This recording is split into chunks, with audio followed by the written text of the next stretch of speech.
Hello and welcome to the very first Locker Room, where we're here to talk all things mental health and mental well-being. Today I've got my very first guest, Chris from Gallagher Shots. How you going, Chris? I'm also your very first Chris, mate. My very first Chris, you are. Spelt like that anyway. I'm not bad, mate. I'm doing well. How are you?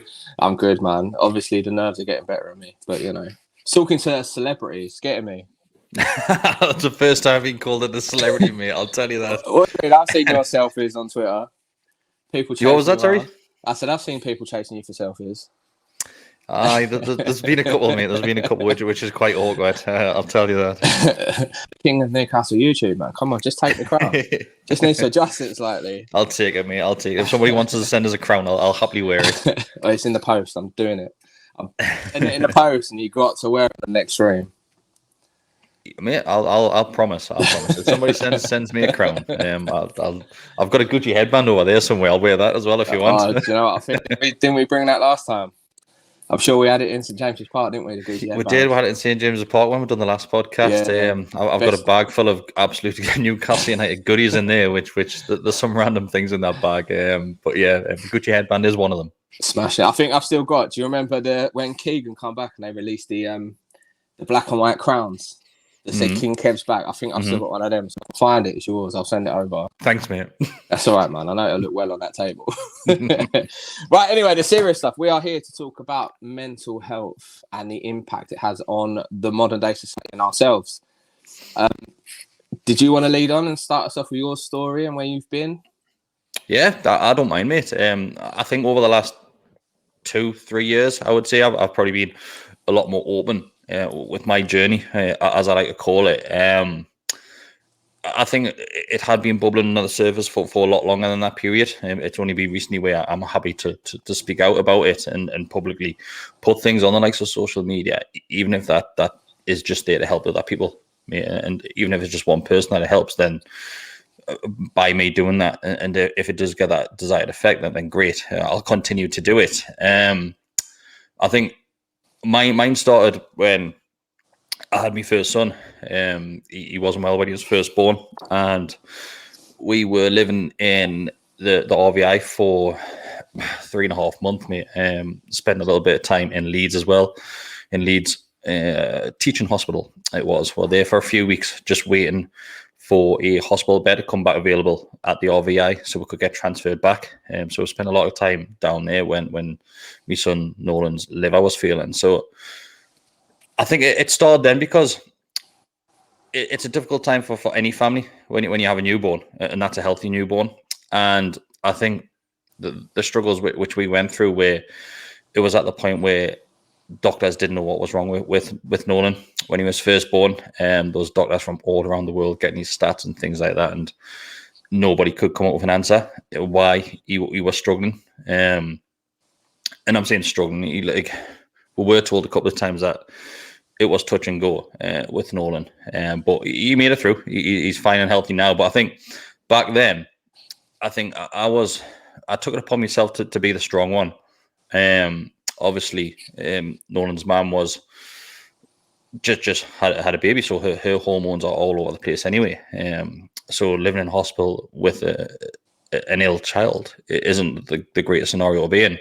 And like I said, I think I took it upon myself to be that strong one. I never really showed much emotion during that time. I just was there basically saying everything will be fine, bottling everything up. And I remember one day that this was towards the end. And bearing in mind, Nolan is only a handful of weeks old, tiny he was. And the doctors came in and said, oh, he's going to have another operation. I think this would have been his third operation in a number of weeks. And that hit us. It was like a ton of bricks that just landed on us. And I remember I was sat in the corner of the room, which I was staying in. It was like a family room, which I had a cot in it. Then I had a family bed in it that you pulled from the wall in the bathroom. So we were in there, and it was me, Sammy Nolan's mum, my family, all my family were there, I remember, right? So my dad was there, my mum was there, my sister and my brother were there. And I think my mother-in-law was there at the same time, because we're all waiting for this news about what was going to be happening. And we're hoping it was going to be good news, but it was the fact that I had to go for another operation. Then I remember I was sat in the corner by myself, by the window, and like I said, it just felt like my world had crumbling down, and like everything was falling around us, and I just burst. I burst into tears, mate. And like, even speaking about it now, like I get that feeling again, like going back to that situation, because it was just a horrible situation to be in. And I remember my dad came over, and my dad sat in the house. My dad is a strong man. Like, my dad, you'll never ever see me dad show any form of emotion whatsoever. He's that old school dad. Like, many people listening and watching will have the exact same sort of dad. And my dad came over, and he put his arm around us, and he was like, "No, come on, Chris. Like, you need to be strong." Then my sister came over, and she's like, "No, Dad. He doesn't have to be. Like, he's allowed to show some form of emotion. Like, he's allowed to cry. He's like, Daddy hasn't cried. Like, we've been in this situation for X amount of weeks now, and he hasn't had that chance to let his emotions go." And I think I bottled a lot up even after that. I think when things started getting better, I don't think I ever coped with that situation, and I think that's had a knock-on effect to everything which happened since, whether that be like career paths, personal life, and things like that. And I think that was probably the starting point for me, where I realized something wasn't quite right with my way of thinking, and how vulnerable I was to open up and speaking. But speaking to like professionals now, and I have gone down the route now of seeing like therapists, talking therapies, counselors, counseling, and things like that. And it always stems back to that situation when we're in hospital, and they always trigger that and say that's where the trigger is. And the connection which I have, obviously, I've got two sons now. My connection with both of them are great, absolutely fantastic, couldn't be better. But I always have that personal connection with Nolan, the one who was in hospital, because it was just such a tough period. And now when I see photos of him while he's in hospital, and at the time I wrote a blog as well, which many people will already know. I wrote a blog while we were in hospital, like day by day, because I was sick of, well, not necessarily sick, but like I just couldn't take people asking every single day, how is he, and getting about 20-30 text messages a day off different people. I couldn't physically do it because it was just making me upset. So I wrote everything down. I started when I was in Leeds. When we were in Leeds Hospital, I started that. And that was my way of basically releasing some emotion. And even now, if I go back and read that, I'm in bits. Absolutely bits, mate. But yeah, I would say that's where mine first started. Now, obviously, I'm living with it. Of course I am. I have some absolutely fantastic days. I have really, really good days. I'll wake up in the best of moods, best that you could ever possibly imagine. Then there's sometimes it happens a lot when I'm at work, where I'll leave my home, I'll get on public transport, go to work. Great, I walk into work. So I walk from Central Station down to Scotswood Road. So it's a good 20-30 minute walk, clear my head. Then I get into work, and I feel sometimes as soon as I sit down at that desk, the darkness descends, and I feel as if I just sit and I just want to be by myself. Mm-hmm. And you get a point where you just have to try and cope with it, mate, and realize your triggers. And even if that's taking 10-15 minutes outside for me, escaping and going on a walk, it is the best cure I could possibly recommend for people. But yeah, no, I agree with that one. That's mine as well. Mine's the same. Yeah, getting out fresh air. Fresh air is the best thing, and we are lucky that we've got everything around us, mate. We've got the coastline. I'm from South Shields, so I've got the coastline just 5 minutes down the road there. Mm-hmm. Then you've got the other side of it. You've got Northumberland, where you can be out in the sticks as well. So we're very lucky in our part of the country where we're situated, mate, compared to the busyness of a city centre, which is right in the middle of the country. Even our city centre is not that busy though. So if that's what you need, the city centre is small enough that it's not manic. So there's not people on your tail all the time. You're not turning at someone in your face. Yeah, you don't have people walking into you every 2 seconds, mate. Yeah. But yeah, that's basically how my journey started, mate. I know mine sounds pretty mild compared to a lot of situations people have been in, but it's nevertheless, I still struggle on, I wouldn't say a daily basis, but there's times in the week where I just don't want to leave the house. And people thinking, oh, like Chris, with what I do with the likes of the podcast and hosting things, people think, oh, Chris, like, got a podcast called the Always Smiling Faces podcast, mate. And like, there's times where I don't even want to do that. And people will tell, looking from the outside, like, I'll get text messages or friends and family saying, "Are you all right?" after they've watched something, because they know that they know me and they can tell straight away something's not right. But yeah, for me, that's a great escape for me, doing things like that. And like I was saying, people look at that and say, Chris is fine. There's nothing wrong with Chris. But just because you're doing something like that doesn't mean that there's something happening under the water. No, definitely. I think people, I was always guilty of it when I was at my worst. Was you put on a smiling face? You put on a smiley face. So you're doing the All Smiley Faces podcast. Is you putting on your smiley face? Yeah. And showing the world, look, I am strong. I'm fine. I'm here. I'm doing what I do, and I love it. But underneath, you take the mask off. I think for a phrase I'm saying, people don't fake depression; they fake being all right. And that massively hit home with me, because that's what I always did. I always faked being okay. I was I was the strength, the strong one, and you bottle it up and bottle it up and bottle it up. And my story ended slightly more extreme, as I obviously attempted suicide a few times and took it to that extreme where I felt like I couldn't escape. But as you say, there is always a method. I mean, I'm the same as you. I go out walking, but sometimes I take that a little bit too extreme, and I've disappeared for hours and hours, switched my phone off. And obviously with my past, people obviously thought that's the trigger point. Oh shit, he's going to go and do something silly. But you are right, it does help. It clears the head. And I'm the same as you. I have so many trigger points that get me going. I had a really dark period at the start of this year where, again, I did contemplate doing something silly. Luckily, I didn't, and I now know how I get out of it. And for me, that's spending time with my kids, even though they drive me mad sometimes. I've got two, and the age difference doesn't always work, but, you know, you make it work. But the thing with me, mate, is you mentioned you enjoyed spending time with your kids. I was opposite. I realised, and the point where I got help is because, and I'm only talking about a couple of years ago, so my sons would have been 4 and 2 at the time. And obviously, with your kids being so young, they want dad to play with them. They want dad to sit on the floor and play with the toys and go out and play football and in the back garden and things like that, mate.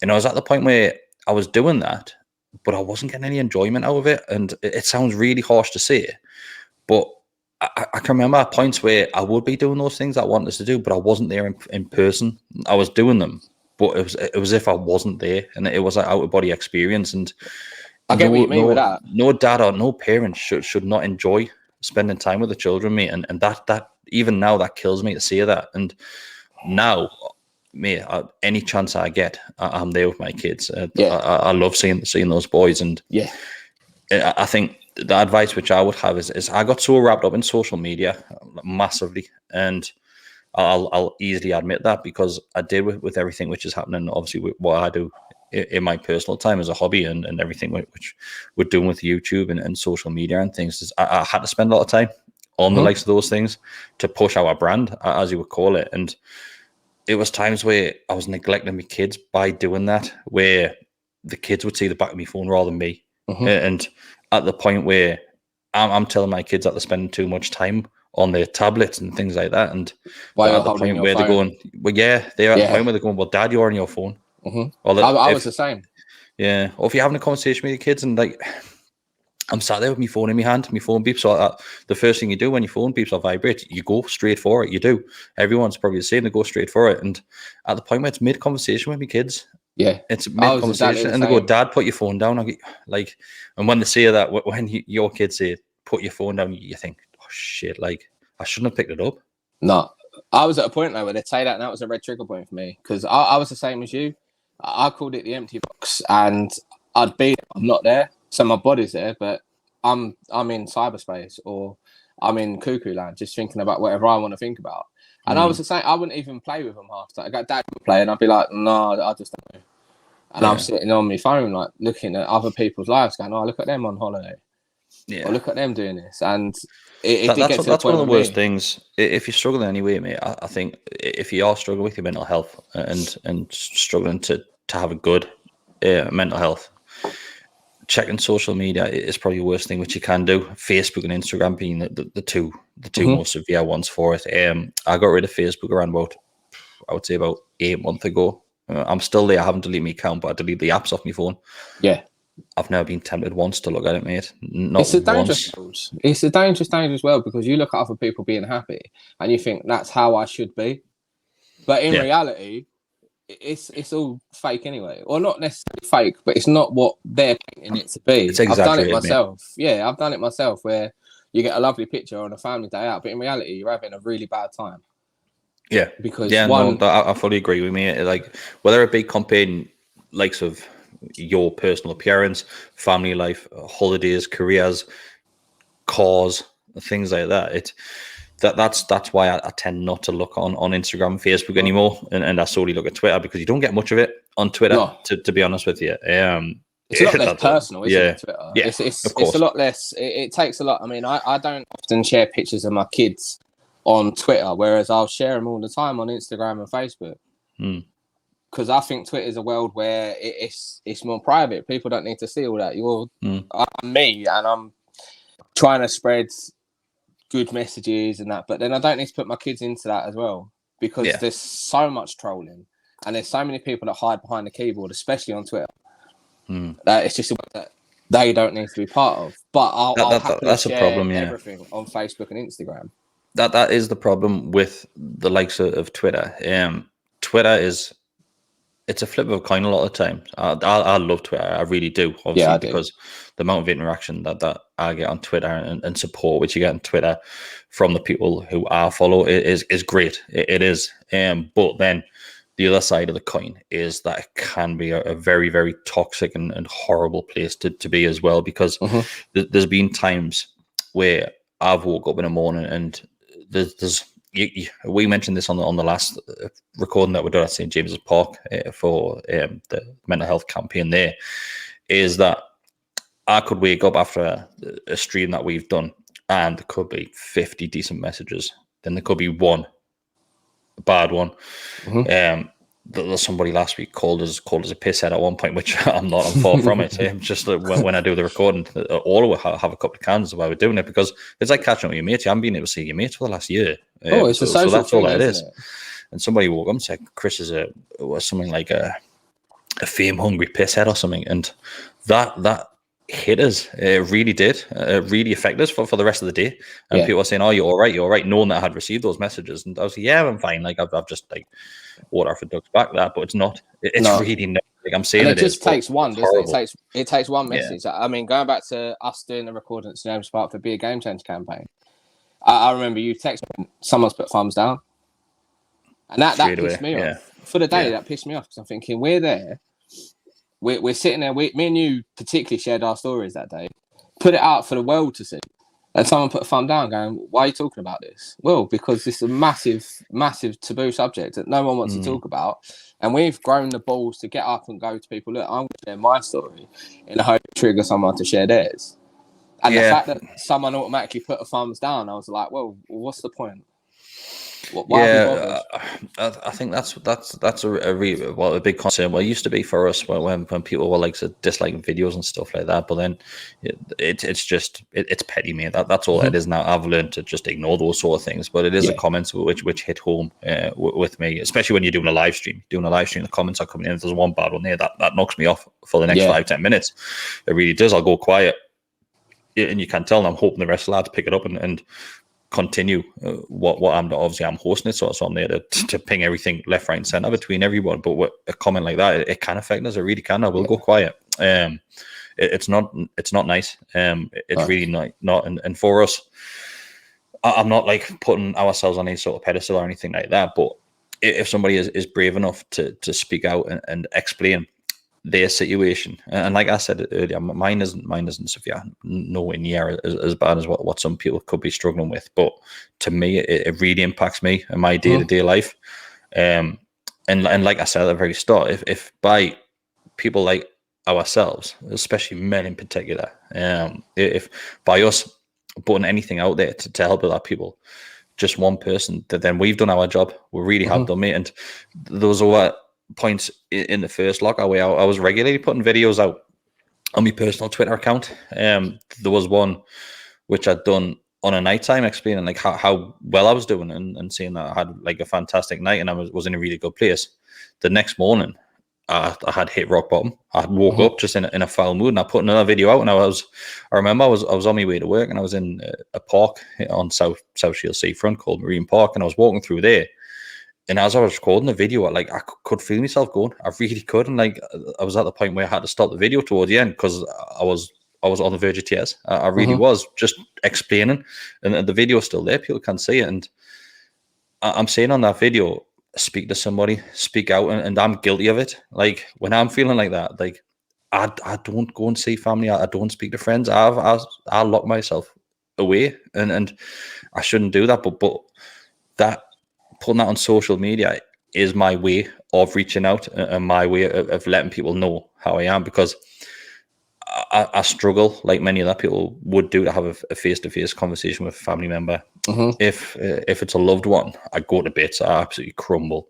But by putting it out there on the likes of an online platform, which I spend a lot of time on, the feedback that you get off strangers is fantastic, mate. Absolutely fantastic. And there's always at least one comment when you put one there saying, oh, even if it's a private message, somebody is saying, oh, thanks for sharing that. I'm in a similar sort of position.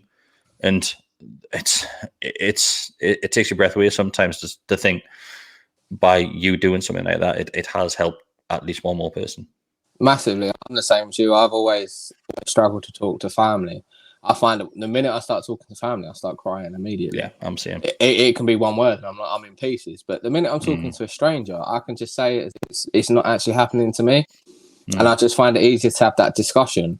And I always find that, no disrespect to my family or anyone's family, but I find that strangers are slightly more understanding because they don't actually know your home life, they don't know your story, and they'll always be that one that come up with solutions that they've used or little hints and tips that they might know of from helping other people. I mean, whenever I've spoken to friends, I've been quite lucky because I've gone through avenues where I've worked with the Newcastle Foundation and I've worked with other people on mental health, and I've been able to offer hints and tips that I believe work. They've worked for me, so I use them to try and help other people. But as you say, I've always put things on Twitter, not so often Facebook, because for me, Facebook's a bit more personal. I have shared things on there when the darkness got really dark, and I felt like this is my way of reaching out. But on Twitter, and as you say, the feedback you get and helping one person helps me. It makes me see, look, I'm going through it, but for me, explaining my problems and reaching out to people is helping others. And I think that's massive. I think if more people could just do that and offer support and just offer a shoulder, then people speak out. I mean, I saw a stat the other day that 1 in 4 people obviously suffer with their mental health, and 80% of that 1 in 4 is men. And I think it was something like 76% of all suicides last year were men.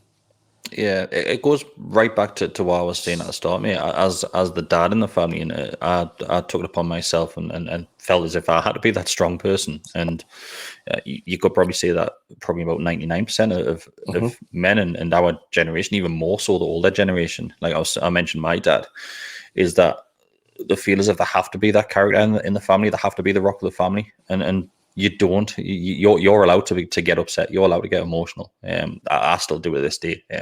Since I've had children, mate. Like honestly, I could be watching a movie and I'm in bits. I can feel myself bubbling like watching a movie, and that's ever since I've had kids. I was never before that. Yeah. I used to rip the piss out of my dad because my dad would cry at surprise, and you'd be there going, mate, what is wrong with you? What are you doing? And now I'll cry at an advert. Yeah. And I'm like, mate, I get it now. Like you've got so much on your shoulders. And seeing that bit of joy or that bit of emotion, it just triggers you. And I mean, there must be some chemical that's released. Honestly, I think once you have kids, there must just be some chemical that gets released in your body where it goes, right, you're emotional. Yeah, that's it. Done. Click. There's certain films I flick can't a switch. I can't watch Marley and Me because, mate, it gets about 3/4 of the way film, and I turn it off because I know what's coming, and I'm already crying. And like, you feel yourself going, don't you? You feel it's your lip. Your lip start going like this. Yeah. Like that. So like you feel it in the corner of your eye, and you're like, I'm taking deep breaths on the side of the set, eh? I pause it, go. But I'd say, I mean, you're right in terms of as the man, you're strong for the woman, but it's not. It shouldn't have to be like that anymore. I mean, about a year ago when everything to me came out, I spoke to my dad, and that took a lot of bottle because my dad's the man. He's big, he's strong, he's a farmer, he's a bin man, he's got these hands, and you look at me, you're a man, you're a proper bloke. And I spoke to him about my emotions, and he broke down in tears. And he actually opened up to me and told me that he'd been in similar situations where he felt like he couldn't get on with life. And for me opening up to him has helped him open up, and then he went and seeked out the help that he needed. So it just goes to show you, just talking to that one person. And that's my dad. My dad's like God to me. Yeah. He's that man you've always looked up to, and you think, I want to be like him. Maybe not with his 1970s porn tash, but I want to be like him. Yeah. And the fact that I had my own problems, and I never realised for one instant that he was having problems, because he's my dad. And all right, he's used the old mantras of man up to me and get on with it, have a stiff backbone and all that. But he doesn't do that anymore, because we've had a chat and we know that that's not the best wording to use for people that are struggling. I think, obviously, you mentioned they're having the conversation with your dad, and I mentioned back in that hospital when my dad was getting on, Chris, you got to be strong. And like, since then, obviously, my relationship with my family is fantastic. It really is. Every single family member, and I can't like say anything other than that. And I know people do have difficult relationships with their immediate family. I'm far from that. I had a absolutely fantastic upbringing. I really did. Not the point where I was spoiled, but I never went without something that I didn't want, if you know what I mean. Like when Christmas was there, if I wanted a PlayStation, it would be there.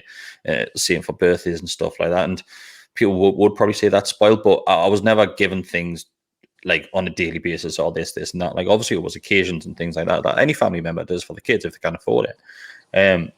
And the relationship I've got with my family is fantastic. And after that occasion in the hospital, I think I've been more open, or as open as I feel as if I can be with my family. And obviously over the last year, without going into too much detail, because I'm not ready to speak about everything just yet in regards to what's happened over the last year, but I found myself in a really dark place, really worst I've ever been. To the point where if I know what my trigger is now, and it's alcohol. It is. If I go on a heavy session on a night time, let's say if I'll leave the house at like tea time and I go out on a bender till 2-3 in the morning, I know the next day I'm going to struggle. And that's not with hangover. That's emotionally struggle. And last year, I remember I was walking South Shields Seafront once again, and there's a place called the Leys, and the Leys is renowned for people jumping off the cliffs, basically, who are in a difficult place. And I never had that intention, far from it. But I found myself there, and I don't know why. I found myself there, and it's a big open space. It's a big grass area. Then, obviously, at the end of the grass area, there's a cliff with X amount of foot drop. And I found myself there, and I don't know why, but I think it was my mum tried to ring us, and I didn't answer. Then I did eventually try again. I didn't. She could tell I was upset, and they were trying to find out where I was, because they knew my life was upside down at that point. They really did. And I just sat on the grass. I wasn't anywhere near the cliff edge, nowhere near it, but I could see it. And like I said, I never had that thought of doing anything. But like I said, I just found myself in that area, and I don't know why, because that would have scared people. Knowing obviously the frame of mind I was in at that point and where I was. And I sat there, and next minute I'm getting a phone call off me dad, off me brother, off me sister, off every family member, off Sammy. Everybody was trying to ring us, worried about us, and I was ignoring the phone calls. And I knew by ignoring the phone calls, I was only going to wind them up even more. And but I was at the point where I didn't want to speak to anybody. Now I knew I wasn't going to do anything, and I knew as soon as I answered that phone, I'd be in bits again. I'd be in tears, to the point where you wouldn't get a conversation out of us. And I remember I sat there, and they found where I was, and everybody was out in the car. Every single person was out in the cars, all different cars, looking for us. And I just remember looking over my shoulder. My dad was the first one there, and my dad just came, didn't say anything. My dad just came and like sat there, like by my side. Then I look over my left shoulder, my sister's there. Then my mum appears like 10 minutes later. She's in her car. And at that point, I thought, Chris, you've got so many people around you that actually care. And you need to take advantage of that. You need to go to these people if you are struggling. And like I said, that the relationship with the half of my family, I'm really lucky to have that. and some people don't. They really don't. Mm-hmm. And since that moment, I would say I've been a lot more open. And if I am struggling, I'll tell them. If I'm having a bad day, I've realized now you have to tell them. You have to say, right, I'm not in a great place today. I'm fine, but I'm just not in a great place, and I'll see you tomorrow, and just take it from there.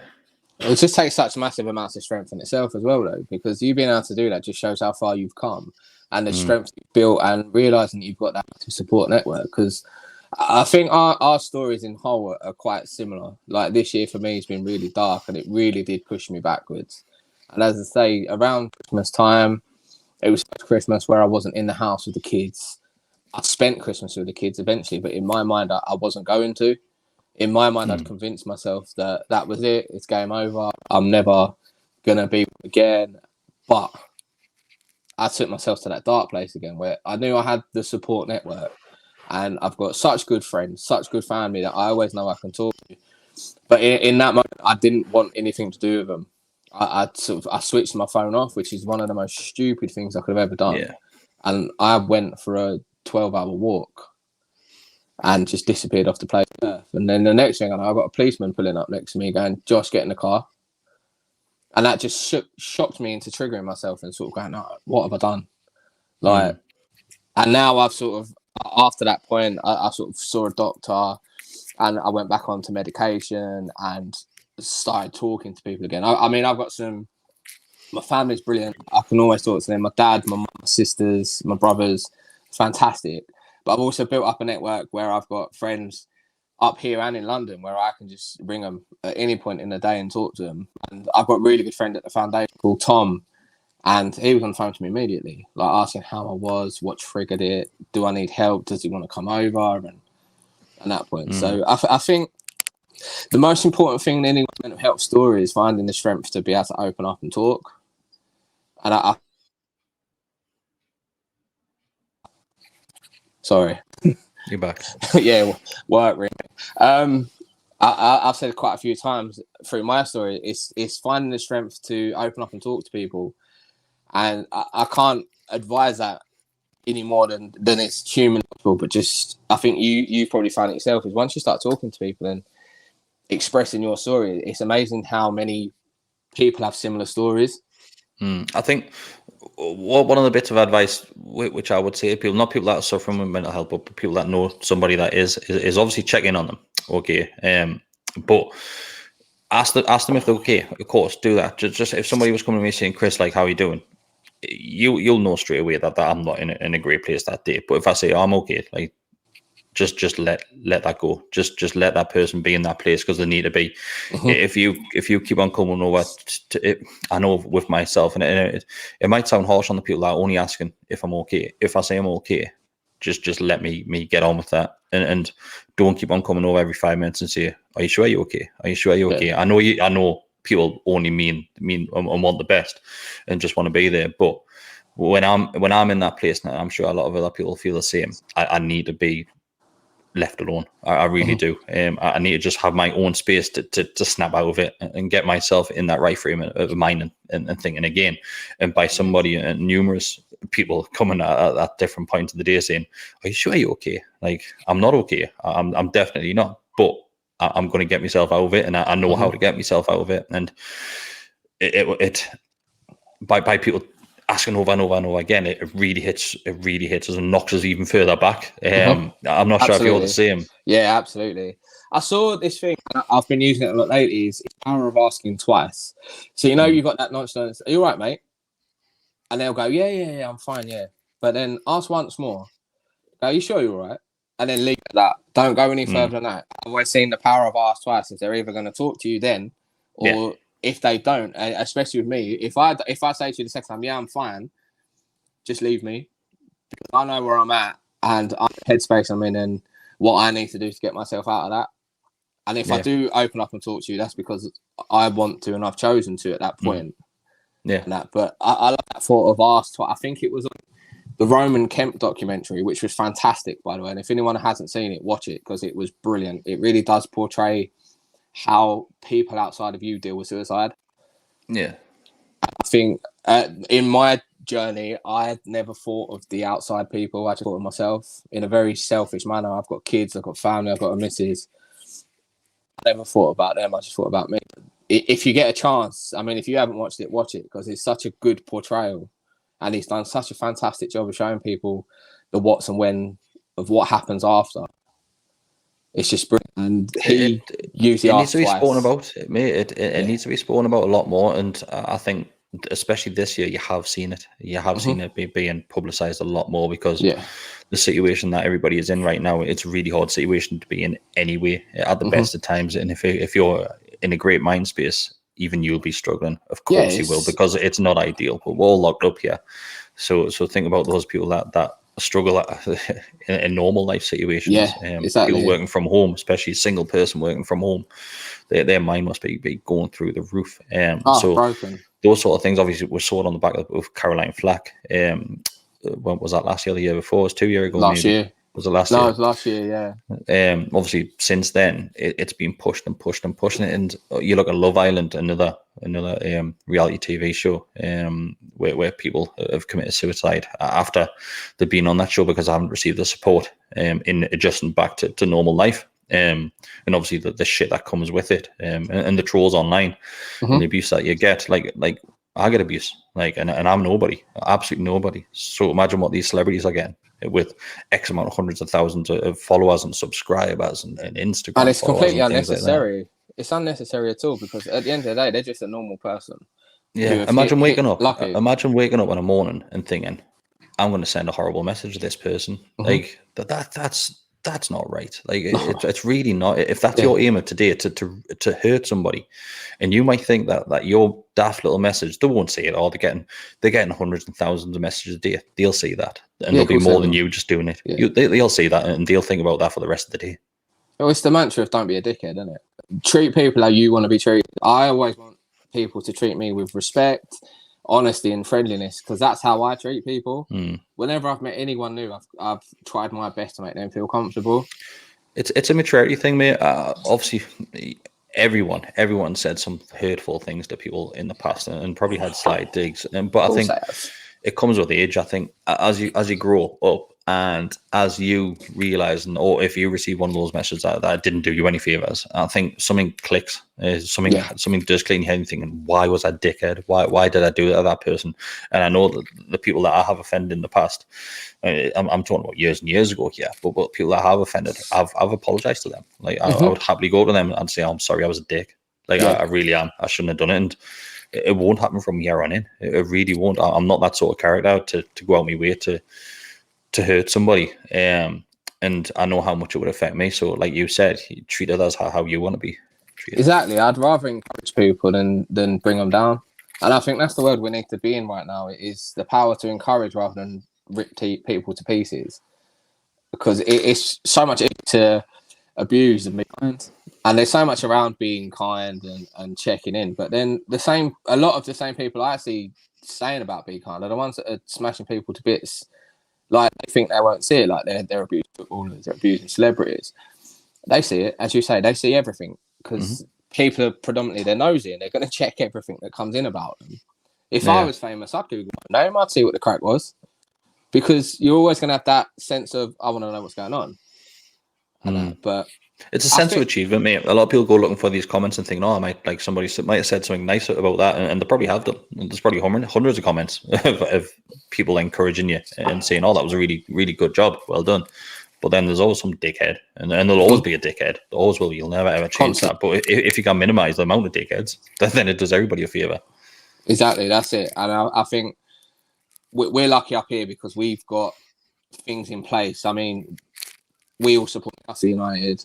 And we know what a fantastic job the Newcastle United Foundation are doing to support mental health. I mean, the Be a Game Changer campaign got me on there. I've never once not said it helped save life.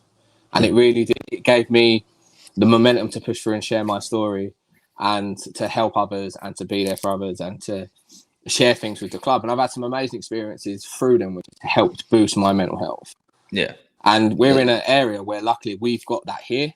If you go down to London, there's not all this going on with the clubs, and they've got there's so many clubs in London that could group together and do mental health campaigns, and they don't. But we're lucky enough to have this amazing campaign on our doorstep that's really trying to use the love that people have for the club to get the idea out that we need to help and be kind and support each other's mental health, especially men. There's so many men that rip each other down and burn each other. I mean, the YouTube world, for example, there's so many people competing that could steal your idea and run it themselves and not help each other. Yeah. But these campaigns are sort of trying to say to people, look, help each other out, be kind, get on board with it, and just support. I mean, your channel, Gallagher Shots and All Smiley Faces, have always been massive in terms of the campaign. And I think you were the second. I think there was another one before I got on board with it that ran something. But the video I thought it was superb, and I thought it came across really well when we released it. And it's just I think we're at the point, and I think everybody associated with the channel, and it did start off quite small with just myself and Mark. It was at the very start. Then obviously the podcast started to get a bit bigger. Then obviously there's 10 people now. It might even be 11 at the minute, working on the Gallagher Shots brand at the moment, and we're all in the same boat here. We all believe that if we can push anything like the Be a Game Changer campaign, it doesn't have to be that, but if we can push anything to help others, then we will do so, because we've got that platform there already. We've got something which if we get involved, then hopefully that'll just widen the audience and it'll reach more people. And this is what we've done exactly with the Be a Game Changer. I remember when you came to me and saying, oh, do you want to do something? And like I said, like, it wasn't even a question that needed to be asked. It was more of a, Chris, when can you do that? Not do you want to do it? We'll always be there to help push these sort of things. And like I said, when we went to St. James's Park, and obviously I've had no run-ins and no involvement with the foundation or anything like that, other than conversations with the likes of yourself and Ollie and who else was it? Ashley, and there's another one. I think there's been 4 in total. There's quite a few. But the conversation which we've had with those have been fantastic, mate, and we couldn't be more welcomed by them to have those conversations. I've always said all along, the team that they've got in place are absolutely amazing. Like the support they offer. I mean, I'm really good friends with them, and it's just through their acceptance and they're willing to help and support. But it just leads into more.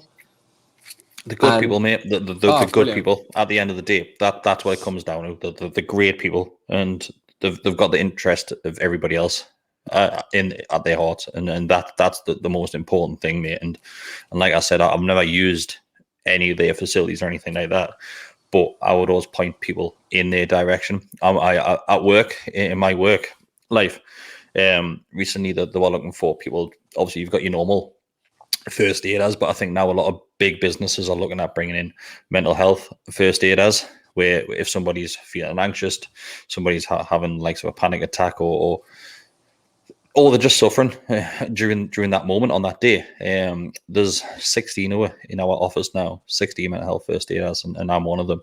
Yeah. And you'll be surprised how many times that facility gets used. Which it's not great that this needs to be in place, but it's fantastic that the likes of companies are looking at bringing these sort of people in. And we're just normal people. We're just staff members. We're not managers or anything like that. We're just employees by the company, because I think we're more relatable than what a manager could be, because we're just like everybody else. It's huge. It's absolutely fantastic to see the likes of those sort of campaigns, and even, like I said, businesses bring more things into place to help people struggle with the mental health, and that just shows that the stigma is slowly disappearing. It's not as dominant as what it once was. It is starting to dilute, but there's a lot more work to be done. Yeah, the message is getting there. So I'm the same as you. We've started bleeding it in at work, and I have used the Be a Game Changer campaign through work. It's something that I'm obviously already involved in. It was easy just to bleed it in because we are in a very football orientated area of the country. So using that helps massively. And I'm a mental health aider, and we bleed into the company as well. And it's just fantastic resources to have to hand. Brilliant. But what we're going to do is we're going to end it there, because I don't want to bring it out too much, because I think it's such a sensitive subject and we could talk for hours and hours about it. Have you got any advice that you could just end it on, that we could leave people to think about? One of the huge things, like I mentioned earlier, is getting outside. Getting outside is massive. Has to be done. I know it's a huge struggle for a lot of people to make that first step into leaving the house. But I guarantee you, after those first 10 steps, even if you just walk around the block, your mood will change like that. You'll see an instant improvement, even if it's pissing down outside. Get yourself out. Honestly, get yourself out. Another thing for me is hobby. Keep your mind ticking over with something. I think if you do get downtime and you sat there with nothing to do, especially within the situation we are right now, that's not going to help anybody. Whether that's reading or just doing anything. I know we've got the escape of things like this, and it's so easy for us to see it where we can. Especially me, I can just jump in front of a microphone and chat about Newcastle United all day, every day. But it's not good for your mood, that though, is it? It isn't at times. It isn't. But luckily, I've got a great team around us, which obviously help that mood out, despite how bad things are on and off the field. I've got a great team around us who always make always see a silver lining, whether that's just taking the piss out of the club or what. There's always something that cheer you up. But those are my two things. Obviously, getting outside, find a hobby, keep your brain ticking over. Don't sit down with nothing to do.